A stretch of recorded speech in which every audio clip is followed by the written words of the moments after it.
Welcome to the Wealthy Business Goddess Show for purpose-driven, passion-fueled spiritual entrepreneurs ready to live their purpose, passion and prosperity as they create the life and business of their dreams whilst transforming the world, doing what they love and making fabulous money. Each week we bring you inspiring and empowering topics, popular thought leaders to empower you to transform all areas of your life and business. With your host, spiritual intuitive, entrepreneur, transformational business coach and mentor, Kimberly Lovell.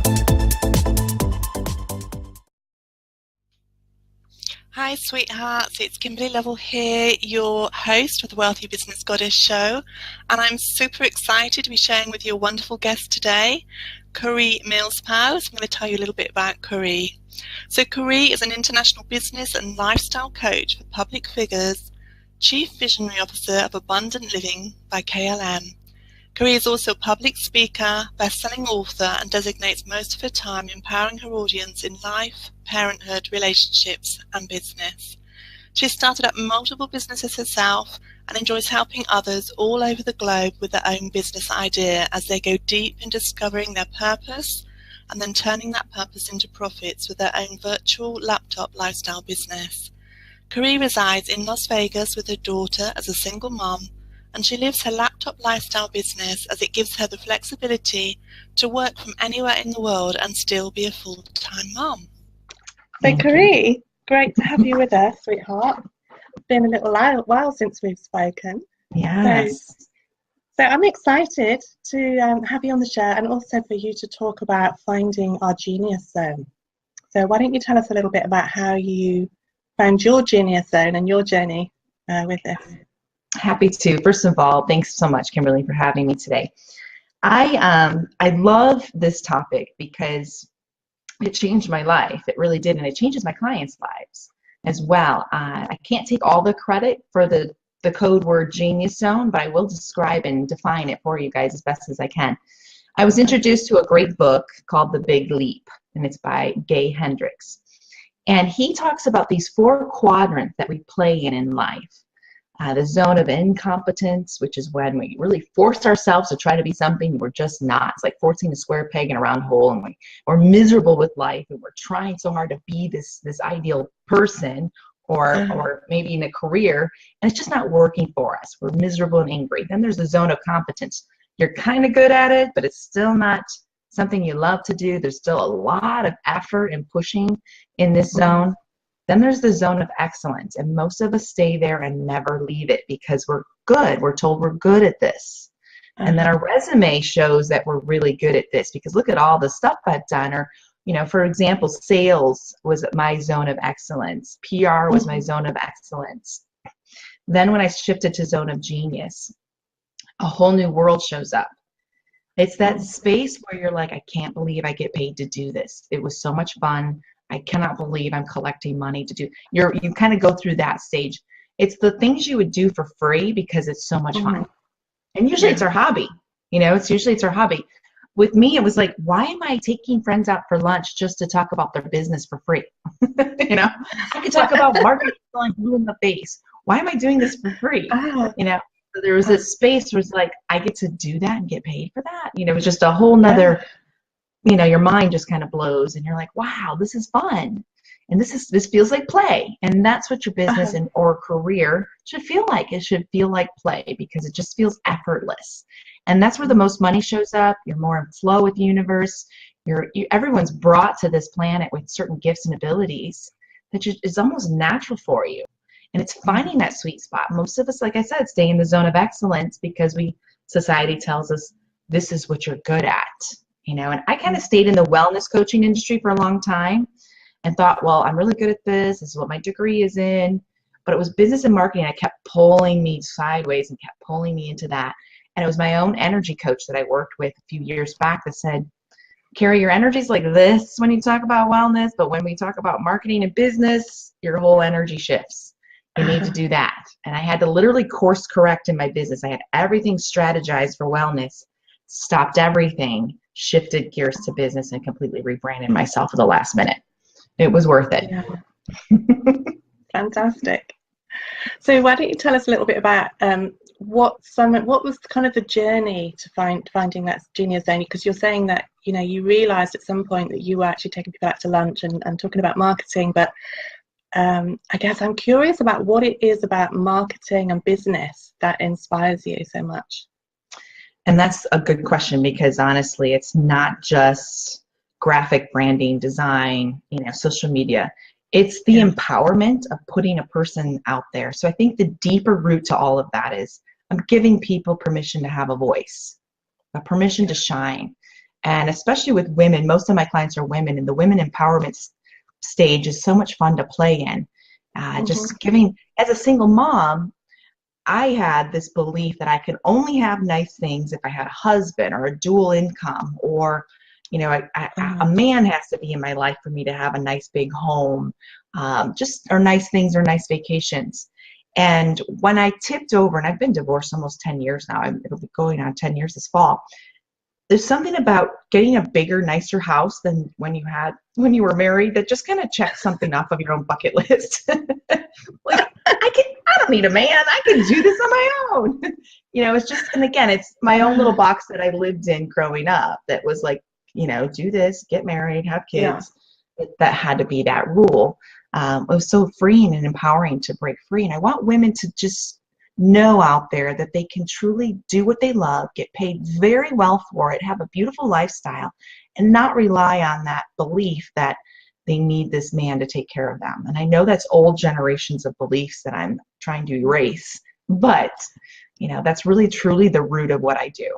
I love that you're talking about that, because it's interesting. I had a belief that went something like, I don't need a man to support me. So the opposite, right? Although it's not really the opposite, it's kind of the same route.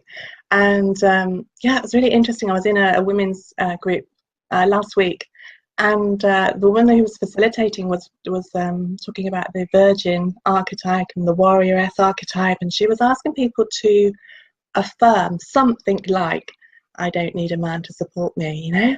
And I was like, oh no, I'm not going to say that. I'm not going down that track again. Because for me, how that showed up was I would be with men who had no money, because I was affirming to the universe that I don't need a man to support me. I can do it for myself, right? And so I think it's really interesting, because I don't think it's either of those beliefs are particularly right, yeah?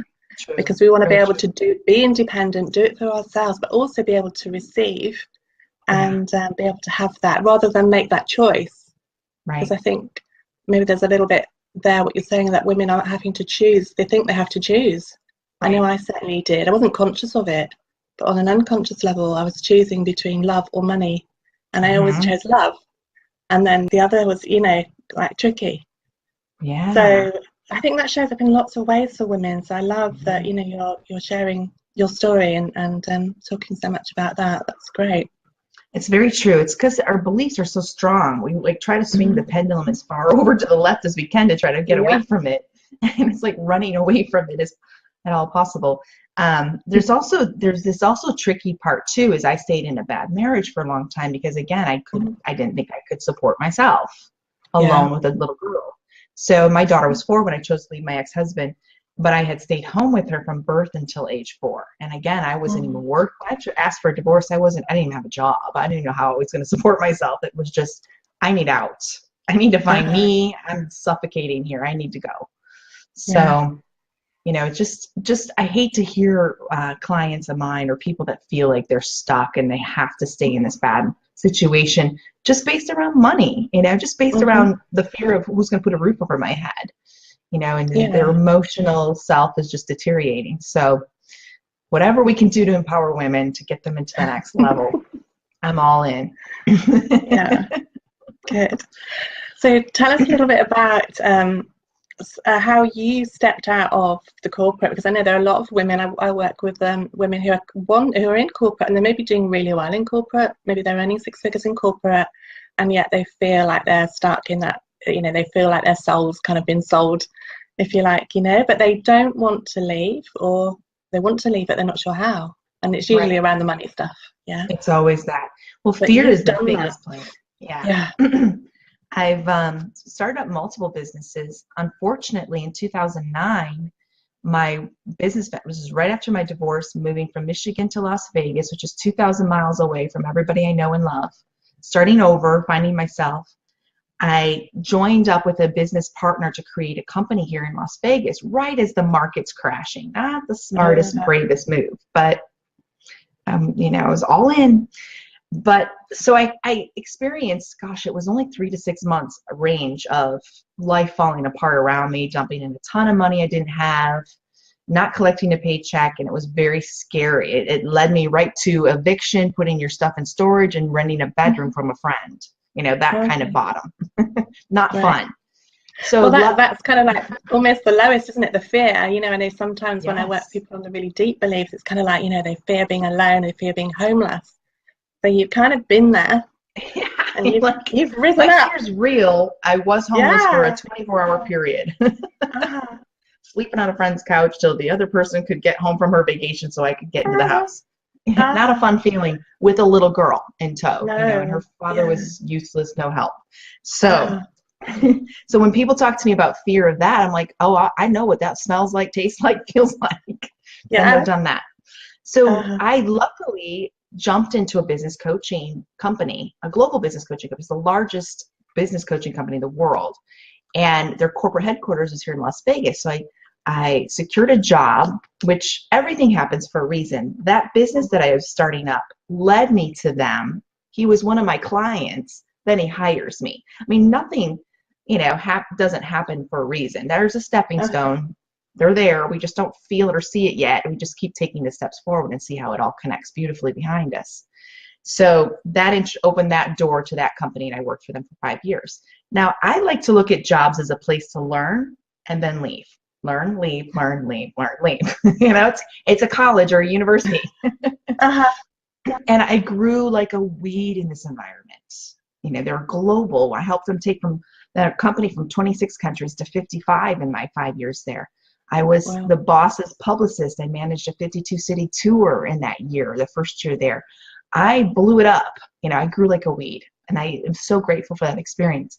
But then there gets to a point where you've outgrown it, and you can't. There is a limit. In corporate, unfortunately, there's a lot of glass ceilings. You're bumping your head all the time, and we're in your own business. The only limitations you have is yourself. Your own beliefs. And that's the part where your soul starts to feel like it's dying because you're not growing. You're not growing anymore. Maybe you've capped out on your salary. Maybe the department you work for, you're at the top already, or there is no openings for a promotion. And you feel kind of like something's not right. I'm content. I'm not happy. And that's where I was. I was just content. And it took a girlfriend from the outside looking in saying, I know you're comfortable, but I don't really see you happy. You're not soaring, not excited to be at work every day. And some of us forget that you can be excited to be at work every day. You just think, I'll just go through the motions and live for the weekend. And that's not a life in my book. That's just not a life. So interestingly enough, I was starting to feel that soul dying feeling like you described. And lucky for me, again, the universe just kind of starts to create the path where a mentor that I'd been following for a while, I just reached out to her. She took me under her wing, trained me on how to do this. As a single mom, I had to be rational. I had to go, okay, I'm not gonna just jump ship. I need to create a bridge. And that's what I do with my clients too. A lot of them are leaving their jobs and working full time, which is so much fun. It's like such a celebration there. But I created a rational bridge. I replaced my income. I worked full time while I was also juggling this new career. So there is some time that you have to kind of say, sorry, social life, you're going to have to take a back seat for now. And I was coaching from my car. I was doing lots of things, juggling, working till 2 a.m, just kind of juggling clients and my business. But it's so worth it because before you knew it, I tripled my income. I wanted to just replace my salary, but I actually tripled it. That makes it really easy to quit. Yeah. You're like, oh, piece of cake. Why would I stay here? This is no fun. Yeah, it was really easy to clean up my desk that day when I started to see things happen for me. So, it's the saying, leap and the net will appear. It truly is that way because I was holding myself back. Even though I had built this business, was closing clients, is still that fear of what if I end up homeless again, because technically Yeah. that's kind of what happened. Yes. But there's a way to do it. It's support. It's the support around you showing you what's possible that keeps you moving forward. That's truly what did it for me, is I kept thinking this is just temporary. I'll eventually get to work from home. I'll eventually get to be around my daughter more and be able to juggle my life in a more balanced way. And I think that's important for us as women, that we want that balance. Like, there's a lot of talk about the work-life balance, and I think that in itself is a little bit of a juggling that goes on. For me anyway, it's never completely balanced. I'm a bit of an all or nothing girl. So I have a tendency to be a workaholic, and I know a lot of women in corporate as well have that kind of mindset of working really hard. So that served you whilst you were building up your business, but now you're able to kind of get more balance. Yes. And it was kind of a post-traumatic stress disorder, syndrome going on, leaving the corporate world and that hard push energy to you. It's okay to have a massage on a Monday afternoon kind of mindset. I had to work through and shed off those beliefs that they had shoved down my throat for 5 years, that you're not allowed to even get up from your desk, don't go to the bathroom, skip work through your lunch. You're like almost applauded to, she's such a hard worker. She skipped lunch and she's staying late. That's what, I can speak for corporate America. That's the society. And we actually put our self-worth attached to that career title and status so much that becomes your driver versus your soul, unfortunately. So tell us a little bit, Karie, about how you branded yourself, because I know you talk about branding on a personal level. Yes. So I went from wellness coach to business and lifestyle coach. And the reason why, and it's not something as you wake up and go, this is good. You have to kind of feel it. And I really recommend anyone that's going through branding to feel good around it. Everything's energy with me and so on. So I had been introduced to a few business and lifestyle experts or some people in that realm. And I thought, how can I don't want to be just business coach or business consultant. That didn't flow with me, because I see them as the slave drivers, just kind of making everybody work 60 to 80 hours a week to hit those numbers. And that didn't feel right to me. It was too masculine. The lifestyle part is really, my ideal client is a virtual person like myself that's going to have that laptop lifestyle that can work from anywhere in the world. It goes back to the holistic side of me and the training I've had of that balance to be able to pick up. And, I just came back from San Diego for 4 days. I wanted to do a quick little birthday celebration with my daughter and me. It's our birthday month. And to be able to do that, work a few hours in the morning, go for a bike ride in the afternoon is important to me. The mommy guilt goes away when you can balance that. And that mommy guilt sucks. You're like, hey, I can do this. I can do it all. I really can. And that's what women fear the most is, the failure to juggle everything. And I think there's something also about that belief that you touched on right there. I know for me, one of the beliefs that I had to step through was that you couldn't have it all, that it wasn't possible. Right. And so I think for a lot of women that I work with, there's this thing about, we want more, but then we feel guilty for wanting more because we should be grateful for what we have. So going on a lot of stuff going on around that. I know, it's a silly dance of back. Well, we don't have to have either or. We get to have and this and that and this and that. I get to have good health. I get to be rich. I get to be a great mom. I get to have the love of my life. It's just put a comma after everything you wanted. It's not, if I can have a career, but I can't have a family. That's just a silly story. It's just a silly story. You get to have it all. Yeah. Once you give yourself permission, right? Yes. And then so the permission feels like a really big part of it, and the worth that comes before we can give ourselves that permission. And I know you've written a book, haven't you? Permission to be me. So let's while we're talking about that permission, talk a little bit more about your experience with that. That book came to me in the middle of the night, and I know you can relate to this as we're both very, energetically driven and have angels and guides kind of guiding us daily. It was one of those nights where you're like, oh, why can't I sleep? It's 2 a.m. Why is this coming through me? And I kept feeling the same common denominator with my clients. I would show them how to create their business, but they didn't have the confidence to do it. Mm-hmm. And so strategy goes right out the window. Nothing happens. And I'm like, how can I get to my clients in a way that they know it's okay, it's safe to just be them without any, without worrying, what are people going to say? Am I going to be judged? Am I not good enough? All of the stories we hear around us, the whispering, the murmurings, and the beliefs. And I kept feeling, like, that's why I broke out of corporate. I wanted that feeling to just be Karie. It was such a yummy feeling to just not be censored finally. I can write a blog and no one's going to come behind me and say, you can't say that. You need to put this here. Your quotes are funny. Karie used too many dots. No, I get to do whatever I want. It was so freeing to write my very first blog. And I almost was afraid to put it out there because I thought, I know the grammar's completely Karie land and probably not correct, but it felt so freeing, like, who cares? Judge me, judge away, people. This is who I am. Can you remember what that first blog was? It was about abundance. Okay. Oh, yeah. I was just thinking, I can't remember what my first blog ever was, but yeah. Oh, yeah. Funny. I can still see the picture I used in my head. And it was just such a yummy, I couldn't tell you what was after that because that first one's what sticks in your mind. But yeah. But it was just such a freeing feeling to just write from the heart, write from the soul without somebody over your shoulder telling you what you can or cannot do. Yeah. And I don't color inside the lines as a personality anyway. It goes back to your genius zone. It's your personality. Yeah. I don't like boxes. Rules are for other people, just silly stuff that, you just want to be louder than life and have permission to be that person. So that book title came to me. I had to get up in the night just to get some sleep because they wouldn't let me sleep. And I literally started writing that book in the middle at 2 a.m. It was May 2015. And I wrote 6 chapters that night. And I didn't look at it again for 6 more months. And then I finished the last 7 chapters in October later that year.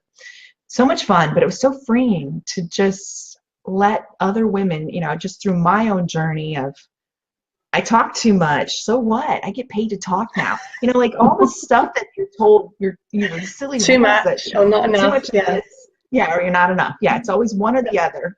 And it was just like, too bad. This is who I am. Why would I stuff that? I would get teased in the corporate world. Karie, you're so social. You talk too much. You're trying to make friends. What are you doing? Yeah, but I'm networking. I'm like, I'm your top producer. Don't squash this. It's magic. It's a gift. But in the corporate world, they're trying to fit you in that box. And it's just, eventually you want to climb out of the box and burn the box. Burn it. Don't look back. Burn the box. So, yes, that book was enlightening, and there's 2 more right behind it. That one's more about confidence and self-esteem, and the next 2, the second one's about fear, and the third one's about self-love and relationships. The stuff that us goddesses need, It's a goddess trilogy. Oh, I love it. I think they're the big things that come up, aren't they? The fear and the self-worth, self-esteem. And we want to have it all, and that's the thing. It's that it is possible for us to have it all. Yeah, giving ourselves that permission. Yep, and then there's the fear that comes in and says, if I have it all, will someone come and take it from me? There's just so much we have to balance. These silly things that are bouncing through our head, trying to navigate our life. By default, unfortunately, our subconscious is doing a lot of that, and we just got to take the reins back. For sure. Get back in the driver's seat and make it happen. Yeah. Good stuff. So tell us a bit more about the abundance and the mindset with abundance. I recently wrote an article for I Love Coaching magazine about abundant mindset. And it was like there was a little quiz in there that kind of gives you a quick checkpoint to say, because some people are like, oh, no, I think abundantly. Do you? Well, really? we Let might. me ask you a few questions. On a conscious level. I think often it's the unconscious as well when I'm working with people, that our unconscious is the bit that's running the show. So, yeah. Right. Yeah, they're mindfully thinking, yes, abundance, but something underneath them is programmed saying that there's not enough. When a client of mine first starts to brand themselves and they start to peak out, because you know this too, having been in business, you think you've got this brand new idea that no one's done before, and then you jump out and you're like, wow, it's everywhere. like, oh my goodness, everyone's doing this, because you know, it was always there. You just didn't have it in your level of awareness. It wasn't, in your front of your mind. So they freak out and want to shrink back and go, forget it, the competition's too big. But that's scarcity. That's lack thinking. Because there's only one you. You can only have one. There's only one of you, which is the beautiful part of doing what we do, is you're your own unique flavor brand. Your logo is your face half the time. People know you from your name and your face. There's only one of you. No one can mimic that. So that's part of it. That's the scarcity, lack versus abundance. There's 7 billion people on this planet. Even if only 2% liked you, you would have more clients than you know what to do with, more leads than you know what to do with, more people to juggle if if you really put yourself out there. So it's just getting that perspective of looking, I always ask my clients, okay, so when you don't close that sale or you lose a client, what's your first thoughts? What's your reactions? If it's, oh no, how am I going to pay the bills? I can't believe I lost that client. It's the end of the world energy. Then that's scarcity and lack. When I lose a client, I'm like, okay, wow, there's more space. And generally I have lost clients literally within 24 hours. I have gained a new client at my new price and they pay in full. It's like the abundance just shows up within. And they're your ideal clients, right? Yes. And they're the ones you love to work with. And they're, you kind of lost the one that was dragging you, backwards, not paying you, and all those other fun things that show up sometimes. But it's about making space for the abundance, and not seeing it as a bad thing, but as a good thing, as a blessing. There's always good in everything. It's finding that silver lining. That's half the battle. There's always something working for you in the background. Yeah. It's good stuff. And so when you're talking about making space, the other thing that I've noticed that I know I had to work on personally, and I see a lot of women with this as well, that women are naturally givers, and we have to work on building that muscle in order to be able to receive. Can you speak to that? Not to get sexual, but we are built to receive, aren't we? So what's the problem here, women? Hello. But anyway, we won't go off down that path. But the thing is it's true. It's uncomfortable to receive. And it's starting with the little stuff, like just saying thank you to a compliment, because we'll do what's called deflection. Someone will say, that was, a great golf game, high five. Oh yeah, but I really screwed up that last hole and I should have done it, 2 strokes. That's deflection. Instead of just saying thank you, I could have done better, but I really had a great time. Just take it in, just say thank you. Yeah. And I've had to program myself. Especially compliments about our appearances. If we don't feel great that day, you notice you don't take that compliment genuinely. But if you feel like you're, worth $1 million that day, you're like, yeah, high five. You got brand new shoes on, life is good.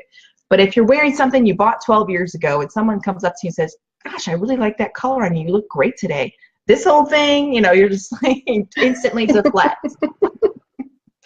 Which is saying and telling the universe, I don't want this. I don't want compliments. I don't want love, and I have to watch myself. I'm a affectionate person. Physical touch is one of my love languages, along with quality time. But with my daughter, I feel like she's taking my energy every time she comes up to me. So I will push her away because I know she wants to snuggle and cuddle, because she's 12, she'll be 13 this weekend, but she still wants to cuddle and snuggle, and I feel her taking my energy. So I don't feel like it's her receiving energy, because she's my daughter. So naturally it's the mother-daughter thing. And she just wants to make your day better and give you a kiss and tell you how much she loves you. And I have to just let myself relax and receive that versus, what do you want from me? I'm busy. Stop it. You want something, kind of energy. What do you want now? So it's the little steps that she's we wanting do. to give to you. Yes. And I'm deflecting it. Yeah. I have a really good story that I tell around that. Really stupid. I was in the States and I had swapped my handbags over and I didn't have my purse with me, and I went to get a coffee and couldn't find my purse. And so the guy said to me, oh, that's okay, have the coffee on us. And I was like, oh no, it's okay. And I asked somebody else if I could borrow the money. We're talking like, I don't know what it was, $2 something. And and they were going to lend me the money. He's like, no, just have it on us. And I just couldn't it took me a while to actually say, okay, thank you. So I said, thank you.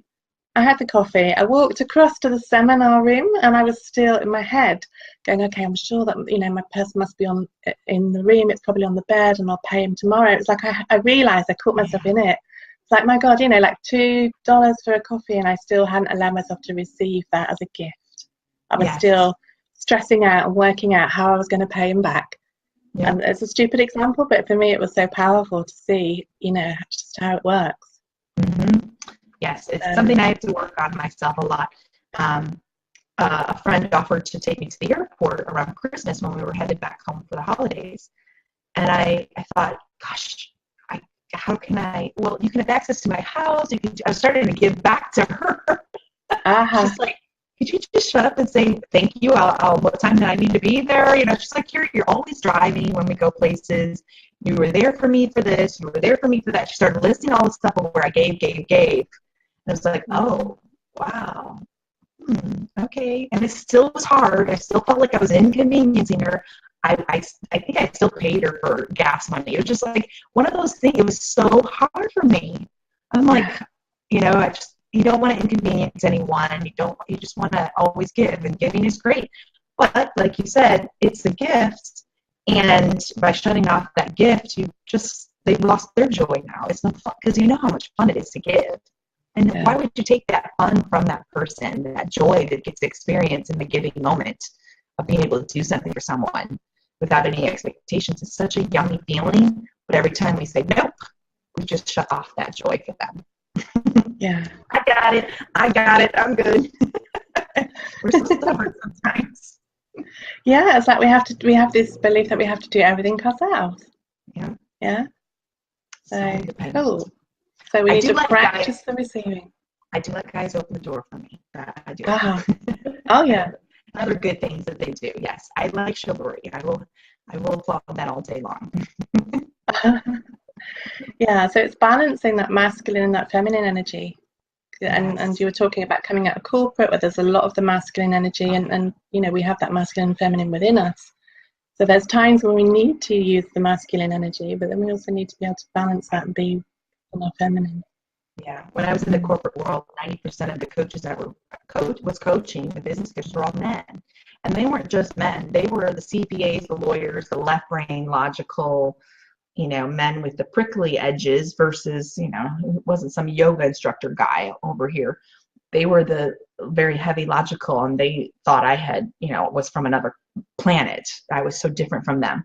So I had to really bring in the masculine energy to be taken seriously in that world. I wore a lot of black. Even in my branding when I first started, I have an old business card here. You can see I have a black shirt on, a black dress, and my new branding, of course, has all the colors I enjoy now. It took a branding expert to say, you don't have to be the hard corporate Karie to be taken seriously as a business coach anymore. You can let it go. You can have flowers in your hair. It's all good. And I'm like, yay, I get to play. So, it's fun to be in pinks and blues and fun colors and purples, and again, permission to be me and still be taken seriously as a business coach. So it's just a lot of shedding. So you've shared so much, Karie. Do you want to talk about, you mentioned your quiz, and I know you said that there was a course that you were wanting to share as a gift. So how to find your Genius Zone e-course. Do you want to talk a little bit about that course, and then I'll give everybody the link? When I start with every client, even if they're already in business, I have them start with this step, because a lot of you guys are probably curious, what's my zone of genius?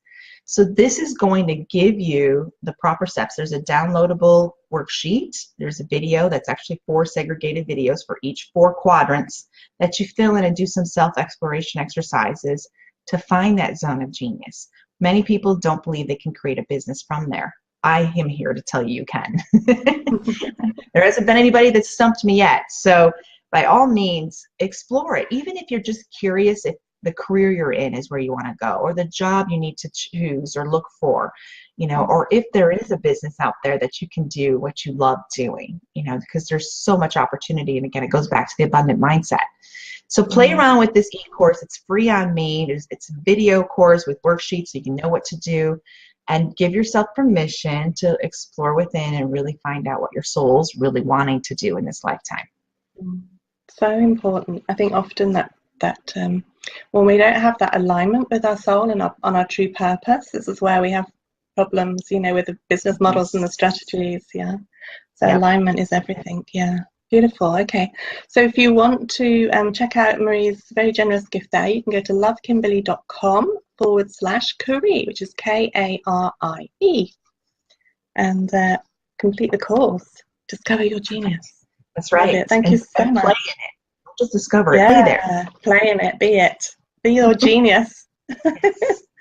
Love it. Karie, it's just been so great to connect with you and to kind of hear about all of the amazing things that you're doing and talk about those really, I think, juicy issues for us as women. Yes. Being the geniuses that we are and allowing ourselves to be out there in the world and do what we love to do. That's my passion too. And so hopefully we've inspired many of you, and do take advantage of Karie's offer and check out the course. And until we speak again, much love and bye for now. Bye, guys. Thank you. You've been listening to the Wealthy Business Goddess Show. If you've enjoyed the show, subscribe and review our podcast. Sign up to receive your Wealthy Business Goddess resources and join us in the Wealthy Business Goddess community at www.lovekimberley.com/WBG. To find out more about how Kimberley can support you in creating the life and business of your dreams, or to watch the show via video, visit the website at www.kimberleylovell.com.